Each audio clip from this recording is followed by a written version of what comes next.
for another sharing of community talk and information. I am Joyce Harvin. Today's Community Connection show is brought to you by the Saginaw branch of the NAACP and its Youth Council. We urge you to get connected, be informed, and stay involved. It is a fantastic Sunday afternoon. The weather is just absolutely great. Gentle breeze. I got the tiny barbecue grill out. So when I get home, I'm putting a couple of steaks and some vegetables on the grill and grub down and relax. And I hope that you're doing the same, enjoying this weather. Now, today I have no in-studio guests today, but I do have at least one telephone call. I am going to talk for a few minutes with Kanika Owens Robinson. She is the chairperson of the Saginaw NAACP Freedom Fund Banquet Committee. And we have a lot of people on that committee because we have a lot of work to do. She is on the line this afternoon to give us an announcement about this year's Freedom Fund Banquet. Kanika, how are you? I'm good. How are you doing, Joyce? I am doing well. Looking forward to getting home and getting something to eat. I've been working all day just getting things together. But Kanika, I wanted to have you on to give us an announcement in regards to the Freedom Fund Banquet. This is one of our big fundraisers for the NAACP. And for transparency, I am a member of the NAACP Executive Board as well as you are. Please tell us and give us, you got a drum roll? I need a drum roll. Okay. Please tell us about the 2021 Freedom Fund Banquet. Good afternoon. Good evening, everyone. It is so exciting to be able to announce, after last year having to be on hiatus due to COVID, it's just really exciting to be able to announce that the 2021 50th NAACP Freedom Fund celebration will be held September 26th, that's Sunday, September 26th, 5 o'clock p.m. This year's event will be unique. We will be doing a hybrid event, which means we're going to have limited amount of in-person tickets as well as a virtual experience for people as well. So we are really excited. Again, this being the 50th anniversary, we have a dynamic speaker. He is Mr. Ron Busby. He is the president CEO of the United States Black Chambers Incorporated. So Ron's background is really it's just overwhelming when you read this man's bio. What he's doing, he serves on the as an advisor for President Biden's administration team. He's on the Pfizer board. He's on University of Phoenix board. But he comes with a message for underserved communities, Black, brown businesses, and the communities. He's really into getting dollars into the community, getting communities stimulated economically. So we're really excited to have Ron join us. Also, I think I can announce this. Well, maybe I'll wait for that, Joyce. I'll wait for another show to do some of the other announcements. But again, tickets are available coming up here soon. But since I'm on the line with you, Joyce, I'll let people know that if they go to Eventbrite or look on the link on the NAACP's Facebook page, there's a link for tickets that can be purchased on Eventbrite. So this year we're going to have tickets available via Eventbrite and also in person. And again, if you're a sponsor, if you have a business organization that you would like to be a sponsor or purchase an ad, please let us know. Again, we're really just kicking this off. As you see, Joyce was giving me the drum roll for the announcement. It is really hot off the press information. Right. So we will be getting all the details, and letters should be out to these organizations and businesses this week. Now, Kanika, the first thing that I want to ask you is, how did you snag our speaker for Oh, the wow. for the Freedom Fund banquet, because you know what we need here. We need some help in getting businesses up and running here in Saginaw. How did you get Mr. Busby? Absolutely. So little birdie told me that Ron Busby attended. He is alumni of Florida A&M University, the best university in the nation.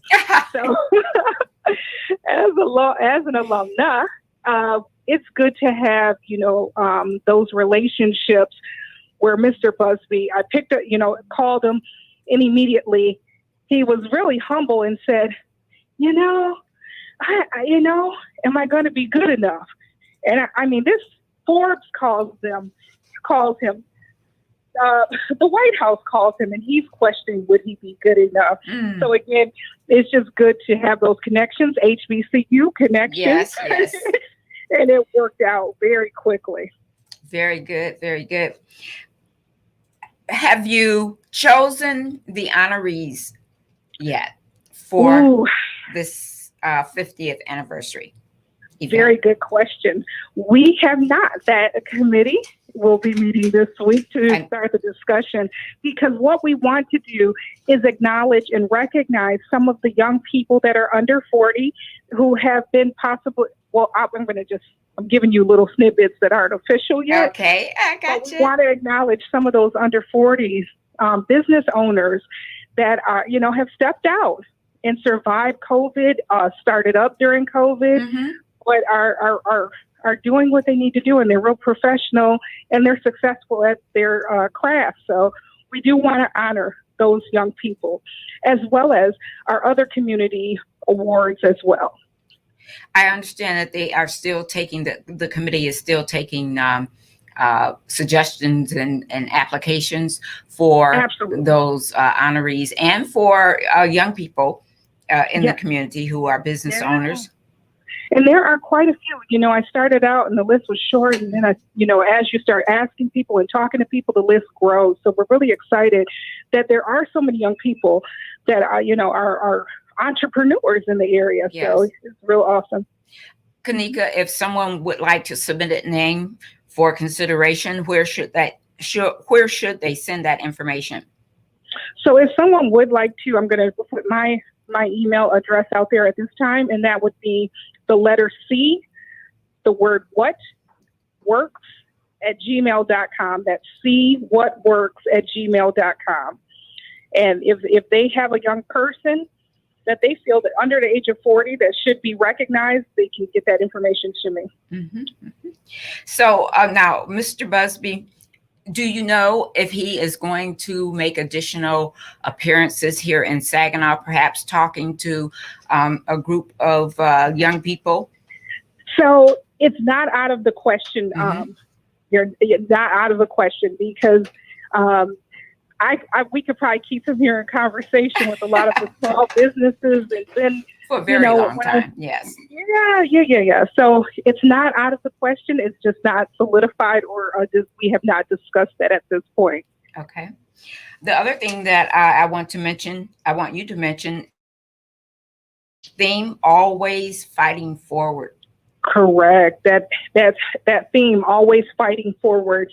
And I've seen it written as a hashtag, fighting forward. Normally with the Freedom Fund event, we try and stay in alignment with the national NAACP's convention theme. Correct. So we are, when we look at that, we're always fighting forward. We're always moving to continue to make strides and making things equitable and fighting for equality for everyone. So. Okay. Just one other thing, this is very technical. You're using updated social media and a QR code on the flyer. I said, what, Kanika? Because this is going to be a hybrid, a virtual event celebration, but it still takes place at the Horizon Center. Tell me how that's flowing, how that's going. For those who are not familiar with this technology. So what you'll find on some of our literature, there's a code, a barcode, or it's not really a barcode. It's called a QR code. Sure. Mm-hmm. And if you take your your device, your mobile device, hover over that code with your scanning app, Mm-hmm. it will direct you to a landing page that has all the information about the event on it.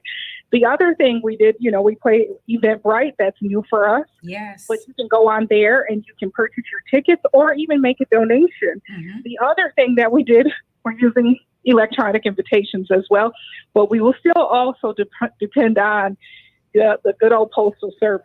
Right. Of course. Some letters for everyone. Yes. But yes, we had to pivot. We're at a time where we had to pivot as well. Okay, if you just joined us this afternoon here on Community Connections, I am speaking with Kanika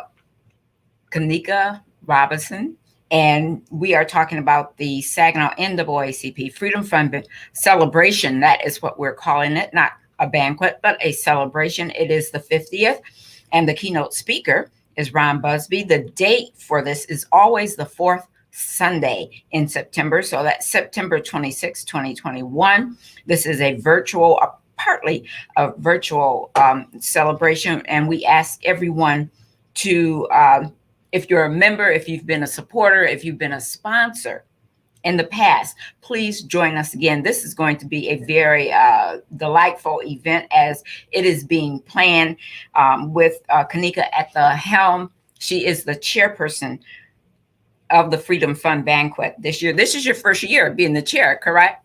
It is my first year, and I have some huge shoes to fill with Odell Thorne's quote unquote retiring, but he knows I'm going to be calling him. Yeah, every day. Almost. Kanika, one other thing, you work with the AXO, and we have just come out of the national convention, which was all online. Please tell us about the winners that we had this year with AXO. We are so excited about the students, and I'm not going to call out all of their names because I will murder them as I normally do. But we're really excited. We had 4 competitors to compete, and again, pivoting, having to compete virtually was a big deal. And, they're not used to doing that. They're used to being face to face, interacting with the judges, being able to not pre-record their performance, but doing a live performance. Correct. Again, we didn't have that face-to-face training, some of those things. So the chairperson, John Pugh, had to pivot and do Zoom meetings and Zoom training. And that takes a lot of work and a lot of effort there. So we do commend them for doing that. And then, again, I could talk about Lionel Baldwin. I could talk about Destiny Keller. Superb students that perform at professional level. And then we'll talk about Neasia, who was a gold medal winner. Gold medal winner? Yes. Absolutely. It was a big deal. And this year, I keep calling him Tariq from Power, but his name is Michael. Mm-hmm. Michael was the MC. So, that's the kind of level, the attention and who's involved at that national level, interacting with young people and cheering them on. So we're really excited to see Tariq it's not Tariq, but Michael from Power to be the MC and encourage the young people as well. But again, Neasia, her work, we'll get that posted on the Facebook page. Mm-hmm. There was an article out there, but it was about a portrait of a part of Saginaw. So again, excellent job, and we commend her. So keeping the Saginaw winning tradition alive. And these students will be a part of the Freedom Fund celebration this year, correct? Absolutely. Yes. Okay. Yes. Yep.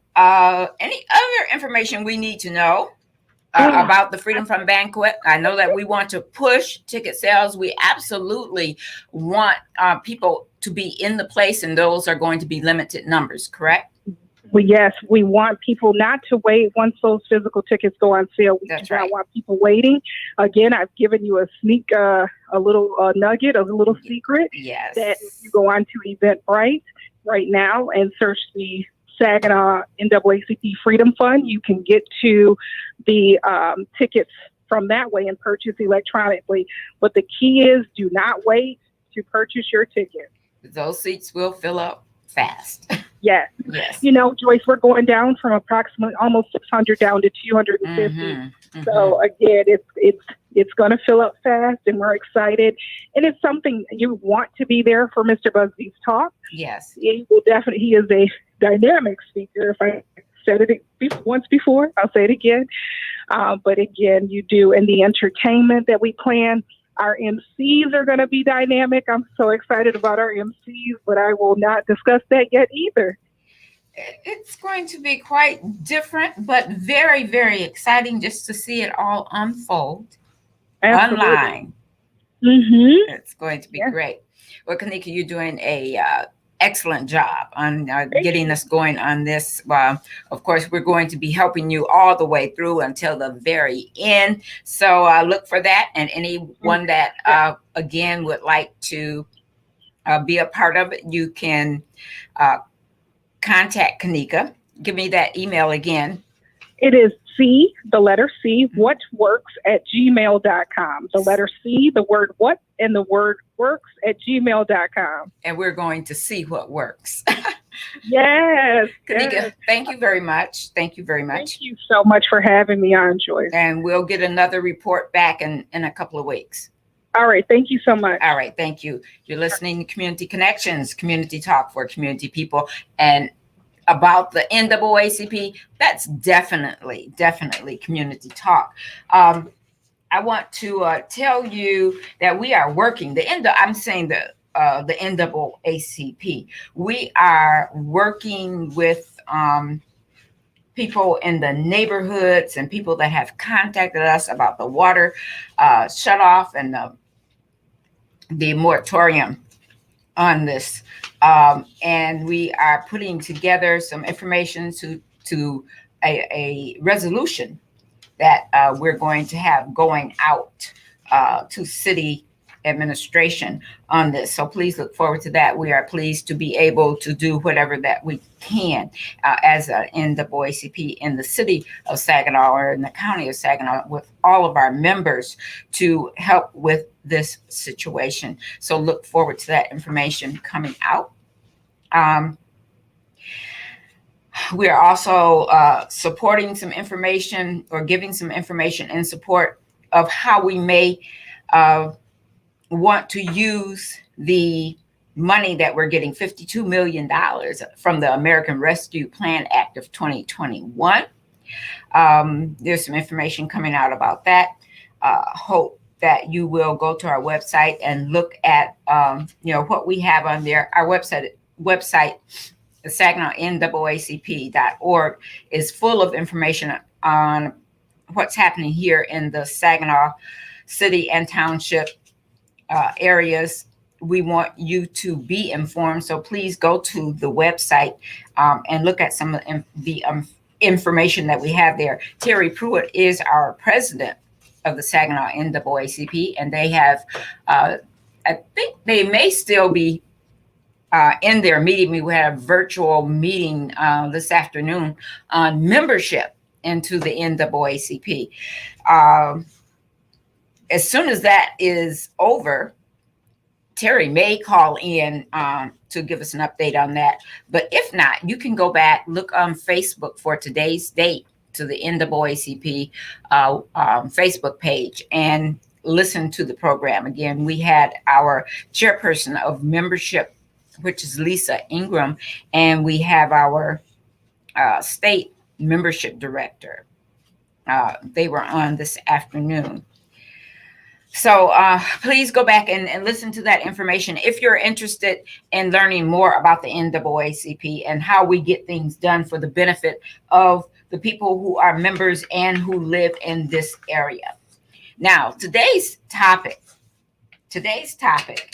I want to talk about many of the ideas and suggestions that have been sent in to me, into Community Connections, about how to spend this $52 million, of which $26 million have been received here in the city coffers.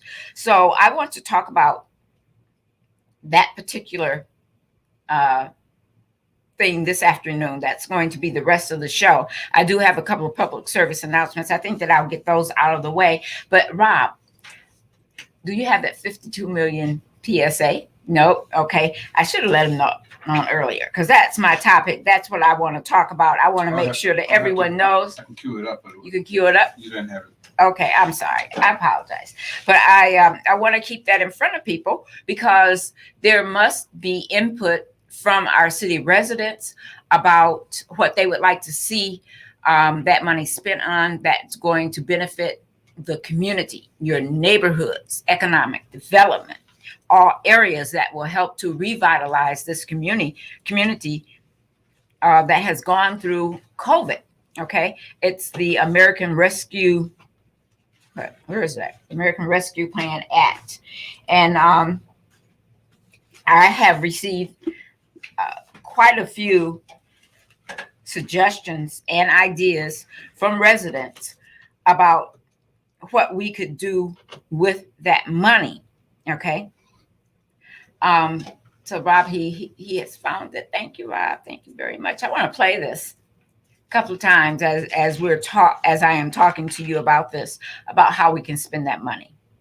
Hey Saginaw, what would you do if you had $52 million to improve Saginaw? Rent would be paid. Rent would be paid at least for a month for everybody. Rent would be out of the way. I would help out with health bills, and I would invest in our schools and the proper technology for students to actually learn in this environment.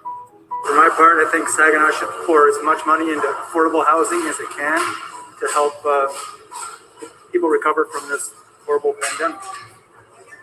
And with that $54 million that the city of Saginaw just received, I feel like I could use that funding to start after-school programs for the children and the youth of our city who don't have anything to do during a pandemic, also after school.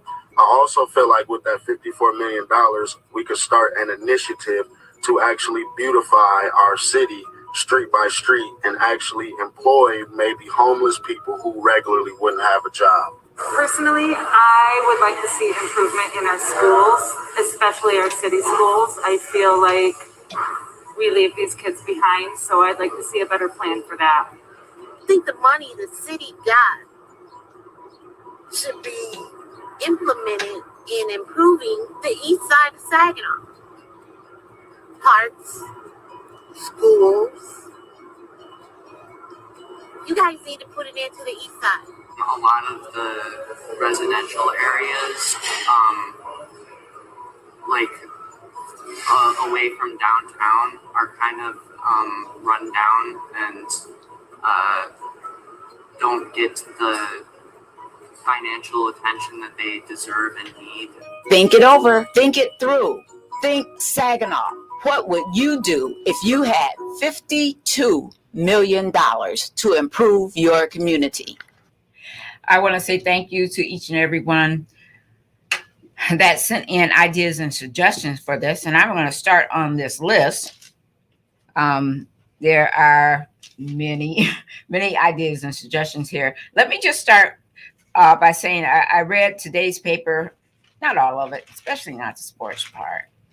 But anyway, there's a preservationist who continues to fight to save the Bean Bunny Tower. And that is a location that they were, the Board of Education is going to buy to build a school, a new school over there on the riverfront, kind of. Okay.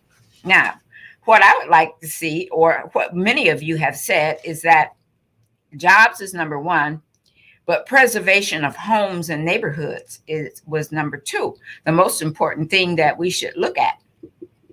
Now, one of the areas that I would, I personally would like to see preserved is those areas that are close to downtown, and those areas, this area on Potter Street, the old train depot, should be preserved and revitalized, repurposed for the community. All of the homes and residential locations over in that part of town need to be saved. We need to preserve whatever is left in that neighborhood. And that encompasses, a large area. I don't know how much space, but the Potter Street depot, repurpose it as a tourist area with meeting rooms, an artist market, creative classes for the community, a food and dining destination. This could go well with attracting tourists into the area, into our community, into our neighborhood. We could revitalize, use some of the money to revitalize the homes. I think the home that the preservationist, I don't have his name right here, but he is preserving a home on Washington, which is part of the Cathedral District. Okay. And the homes over in the neighborhoods that are inhabited or were once inhabited by African Americans, no one is considering conserving or preserving those homes. They just want to tear them down. Maybe almost 10 years ago, the Economic Development Department had got a large grant from HUD to tear down homes, not to build anything up. So I think that whatever can be saved should be saved. So some of the money can be spent to that. Save the houses that are left, rehab and complete, help owners to keep the houses that are there, money to help them pay for taxes so they can get their insurance, infrastructure in that area. I haven't seen very many, water lines going into the ground, new water lines over in that area. The places where houses were torn down, the sidewalks need repair, tree removal need to be put in place that are breaking up the sidewalks. Now, these are some of the ideas and suggestions that people have sent in. They would like to see more cameras, I guess, and shot spotters, to see who is dumping stuff on the ground in our neighborhoods. And then we have to put it on TV to show where it is and that nothing is being done about it. But there are some ways for them to put up cameras without invading the privacy of the homes that are there, so we will know who is further hurting our community by using it as a dumping ground. Police mini station was another area. They want police on bikes. We want police walking, those who have been trained professionally to deal with the people in the community. They also would like to see basketball and games, like recreation. They would like to see that in the community. So they want our neighborhoods to be preserved on the east side and revitalized for whatever is left there. Under recreation and entertainment, they want perfect parks. Maybe some of the parks put up where there are families moving back into the city. Someone has suggested that a park named after Christine Goins, who was a very familiar and hardworking resident here in the city of Saginaw. There's a park over on 3rd and Sears, I think. There's kind of a little triangle over there. I think it was called Germain Park. That area, they would like to have a park and have recreation, be able to hire young people permanently to work in these parks with some of that money. There was also a letter that I received about the Civitan Center. They wanted to know what was happening with that center, if it is still owned by the city or owned by Lamar Woodley, and what's going to happen over there. There is a park over there that residents are concerned about. Someone even suggested a swimming pool back at Houghton Jones. Okay, we used to have a swimming pool there. And for some reason, it was taken away, filled in, and we don't have a swimming pool. So now we only have one swimming pool. So these are some of the suggestions that have come in from residents, people who live inside the city. Okay, what do we need in a neighborhood? Okay, we need everything in a neighborhood. We need bike parks, roller skating parks. A suggestion was a Walmart mini market, a grocery store. We need our own grocery store instead of having to go way out on the other side of town to get our groceries. Gas stations in our neighborhoods and in our communities. We need cleaners. We need laundry service, kiosks, vending machines. These are some of the things that people would like to see in their neighborhoods. Training centers for jobs, for those who have blemishes on their records. We need a bike shop. You wait for a clinic to come up. We don't have a bike shop in the city of Saginaw, or certainly on the east side. So those type of things were on the list of suggestions. Laundry services, printers. We don't have printers on the east side of Saginaw or in our neighborhoods. You know, we have to go across the bridge, out of the area, if we want to get business cards, if you're not doing them online, if you want a banner made, if you want signs or invitations done, and you're not doing it virtually, we have to go somewhere else and get that done. These are all kinds of services that we can have in the city, in our neighborhoods, bringing jobs and prosperity to our neighborhoods. So these are just some of the ideas and suggestions. Here's another one, that there should be maps. Yeah, maps to around the neighborhoods that let you know where you are and what historical markers are located in that particular neighborhood and community.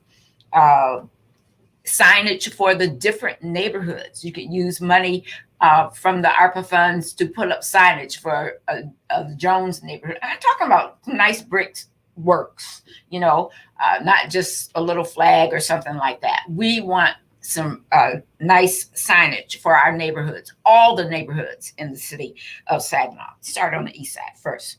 And history markers again. They also said on this, they want security cameras, fabric recycling farms. That was another idea. Okay. Here's an idea for repurposing the Saginaw Fairgrounds. Now, this is a biggie, and this is something that I've talked with people about several times, and that is to turn the Saginaw Fairgrounds into a beach and water park. Now, I got this idea because I lived in Atlanta and lived in Riverdale for a few years, and it was during the Olympics when they turned, or before the Olympics, but they turned this big area out in Clayton County into a beach. It was a beach and a water park, and it remains there today. And that is where they had the Olympic Olympic volleyball. Can you imagine all of that happening out there by the fairgrounds?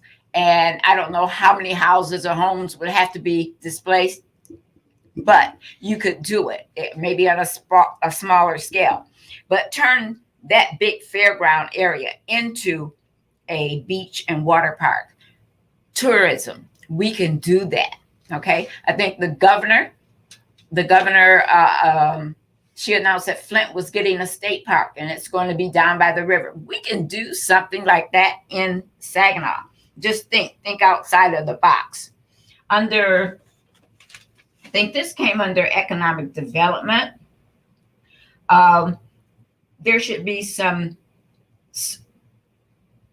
make it service user friendly. Okay, the services with economic development. and trying to get people to start jobs, develop a list of what we don't have in the city of Saginaw. And then from there, work with the people from the bottom up and teach them how to create the needs of the city. Okay.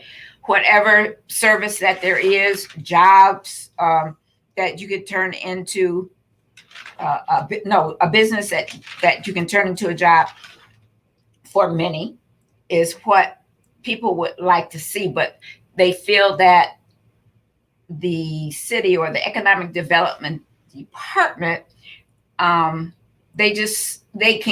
will give you some classes, but they need to be friendlier classes and work with the people from the bottom up. Okay. Hire respected professionals to teach and train and help implement the plans. Must be a city resident. We want you to be a city resident. Let's keep that money at home and then attract people back into the city. We got housing, we have recreation, quality of life, we have economic development, but we want those people to live in the city who would get these jobs. All right.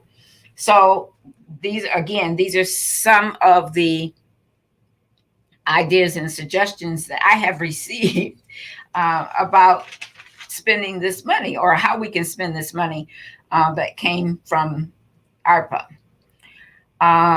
Reopen our neighborhood schools and make the selling point of saving money for the families who would have children who go there. They don't have to put a lot of gas in their car all the time to take their kids across the bridge or go outside into the township to go to school. It would be easier on the family to have a neighborhood school right there in the neighborhood. And just like they're trying to preserve the Bean Bunny, which is on top of that or was on top of that building, how about preserving our neighborhoods? Some of the schools that are in the neighborhood, if you don't want to turn them into a school, they could be turned into luxury housing. Again, invite people back into the city. I think Edith Bailey is still there. We still have a school, Emerson. All of these schools could have a different purpose if you don't want to open them back up and make them into schools. There were quite a number that talked about bringing people back into the city, having affordable housing, education, jobs, and economic development. So those are just some of the things. Jobs are plentiful now, and people are not going in and trying to get these jobs for whatever reason.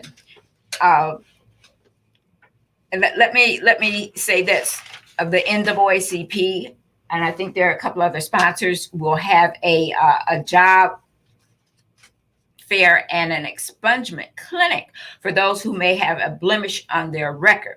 Okay, and they're going to help them get that taken care of, so it would be easy for them to get some of these very plentiful jobs that we have here in our city. They did defeat the ban the box. That was defeated, so I guess no longer employers cannot use that any longer. Okay, the suggestion with this was to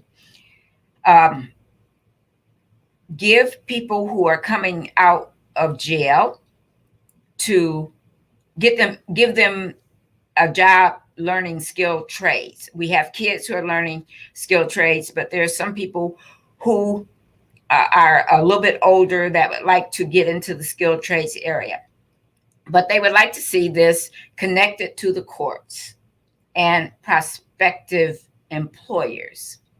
Okay. They need coaches to work with them. Okay. So they want to also have some of that money used to help people get into long-term jobs, and skilled trades is what they were dealing with. So what do you think about this? Do you think these ideas are reasonable? Is there anything that you would like to see added to this? And have you been going down to City Hall and talking with the city manager or any of the department heads, or contacting your city council person? All of them are our city council because they were voted in at large. They don't represent any particular district. So have you been in contact with them to say, this is how you can spend some of that $52 million here in the city of Saginaw, that our city needs this money in order to revitalize the city, to invite people in, to turn it into a tourist attraction, which will bring in dollars into the community. And there's needs to be some kind of way. There was a note about trying to get all the people who work at City Hall, they must be city residents. That will help with our money that's coming, taxes that are coming into the city. So these are just areas that need to be worked on, ideas and suggestions that my listeners, you, the listener, have given to me about the ARPA funds and what we should do with it. I want to continue to encourage you to contact the city of Saginaw, contact your elected officials, call Congressman Kildee, call the senators, and tell them this is what you would like to see. And certainly you should call Tim Morales and let him know that you are interested in your ideas being heard and that you want to be at the table. If we're not at the table, we probably will not get anything. So you need to give that input. There was also information about Morley Park. Morley Park could use a band shell or amphitheater, a permanent stage there for the events. And then we could have many events there. Now, someone said that the county Parks and Recreation Department was going to be doing something over there. They haven't started yet. They've been talking about this. And I want you to realize that for years, more than 20 years, the city of Saginaw residents, you have been paying taxes into the county Parks and Recreation, with the Parks and Recreation not doing anything. Okay? So I don't know what they have done. I don't think that they've done anything over at Morley Park. I wish that they would. The only thing I think that is left there is there's some old bathrooms that need to be replaced. We could use that ARPA money to replace that. Over at the Garber Courts, they're building brand new courts. They have an office. They have bathroom facilities, brand new bathroom facilities going up over there. And we can't get the same thing over in that park. Now, I know that there are foundations and funds coming from everywhere to get that done. And I'm going to invite the person, I received the information. I'm going to invite that person to come on the show and talk about what they're doing over there at Garber Courts. It's just very important that we let our city leaders and city fathers and all of the elected officials, let them know what we would like to see in Saginaw. Also at Morley Park, they were talking about some golfing along with the bathrooms. So in the wintertime, cross-country skiing, the nature pathway in the park. And there is a structure that goes across the 675 highway there that was built some years ago, and it goes from a neighborhood over to a park, and it isn't being used. It used to be used, I think, for students who are going to arthritic, but it's not being used at this time.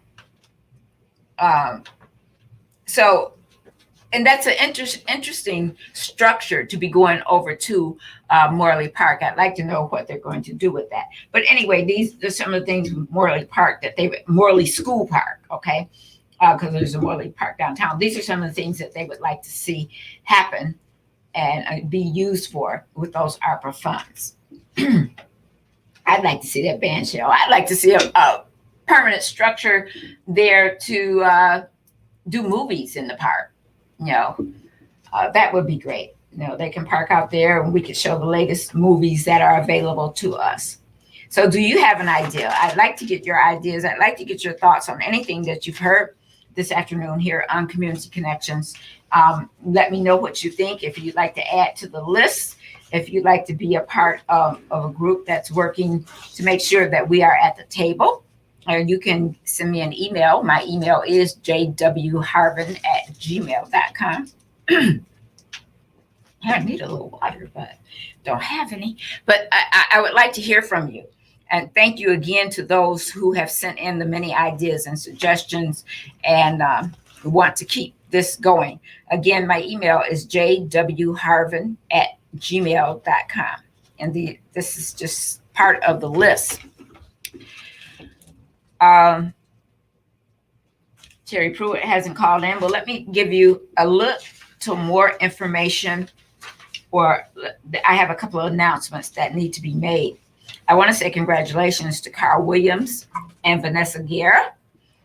They were appointed by the Governor Gretchen Whitmer to the Saginaw Valley State University Board of Control. Okay, we wish them well. These two people, Carl Williams and Vanessa Guerra, are very hard workers. They're former state representatives. Carl is the vice president of the Saginaw NAACP. He is a retiree. Vanessa, excuse me, Vanessa is now the Saginaw County clerk. Yeah. And she's like an energizer buddy. She's always, in the community, serving the community, as well as Carl. We so appreciate the two of you. And we expect a great deal from you as you sit on the Board of Control at Saginaw Valley. Okay. The expungement clinic, I didn't give you the date for that. Sorry, hold on. The expungement clinic is co-sponsored by Michigan Works and Legal Services of Eastern Michigan and Vanessa Guerra, who is the Saginaw County clerk. It will take place on August the 5th, 2021, from 2 p.m. to 7 p.m. at Great Lakes Bay Michigan Works Service Center. Now, that's right downtown, 312 East Genesee. Interested applicants must register. You must register by July 22nd. It's only a couple of days. In a couple of days. Today is July the 18th, so by the 22nd, you must register. With Michigan's Clean Slate program, you may be eligible to remove misdemeanors and felonies from your record. Let me say that again. With Michigan's Clean Slate program, you may be eligible to remove misdemeanors and felonies from your record through this expungement clinic. Up to 3 felonies can come off. Some convictions are not eligible for expungement, and waiting periods vary. Thus, that is why they are having the pre-registration requirement. Okay. Unlimited misdemeanors, most traffic offenses, misdemeanor marijuana convictions. You must meet the qualifying waiting period. All of that will be explained to you at the expungement clinic. It is open to those with Saginaw County convictions only. Fees may be waived for qualified applicants. Registration can be completed by visiting this link, which is www.michiganworks.com//job seekers/clean slate. Or you can call 989-752-3145. You can also scan the code on the flyer. Okay, this is good information. We hope to have some other vendors there to help with other areas that may be needed. There was a candlelight vigil on Saturday at 8:45 at Beauchart Park, and this was a good trouble vigil. in honor to commemorate the first anniversary of the passing of Congressman John Lewis. And we ask that everyone recommit themselves to the fight for voting rights for everyone. Okay, so I hope that turned out well. I wasn't able to attend. Okay, the other and last announcement that I have is that the Buena Vista Lions Club and Sickle Cell Association will have their annual walk, run, bike event to benefit sickle cell anemia. Okay, that foundation. This takes place on August 28th from 10 a.m. to 1 p.m. The event is free and open to the public. They do need donations, and they need your groups of walkers, runners, and bikers, which is going to be fun. I'm going to get on my bike and pedal out a little bit. Okay, so I want to thank you for being here this afternoon, and I need to wrap up, but I hope that you will send me any additional ideas that you have to my email, jwharvin@gmail.com, and I will get back with you.